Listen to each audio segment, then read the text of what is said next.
তায়েফের ময়দান থেকে নবীজি সাল্লাল্লাহু আলাইহি সাল্লাম যখন রক্তাক্ত হয়ে ফিরে আসছিলেন, তখন যেই রাত্রিবেলা যেই আঙ্গুর খেজুরের বাগানে নবী আশ্রয় নিছিলেন, তো সেদিন রাত্রে রক্ত মাখা শরীর নিয়ে আল্লাহর নবী রাত গভীরে একটা লম্বা দোয়া করছিলেন।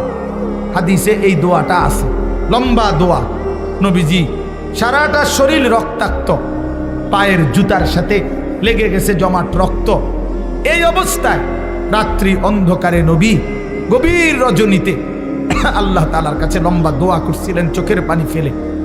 ওইখানে একটা কথা নবীজি সাল্লাল্লাহু আলাইহি সাল্লাম বলছিলেন যে, আল্লাহ আপনি আমারে ইলা মান তাকিলনি, এই মাওলা আপনি আমারে কার কাছে পাঠাইলেন, কার কাছে পাঠাইলেন?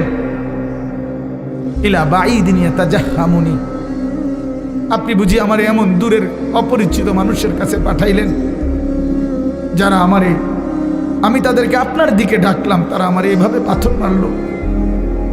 কোন নবীকে বুঝি মানুষ এভাবে মারে? কল্যাণকামীকে মানুষ বুঝি এভাবে মারে? আম ইলা আদুবিন মাল্লাকতাহু আমরি, নাকি আপনি আমার এমন কোন দুশমনের কাছে পাঠাইলেন যার উপরে আমার কোনো ক্ষমতাই ছিল না? আপনি আমারে কার কাছে পাঠাইলেন?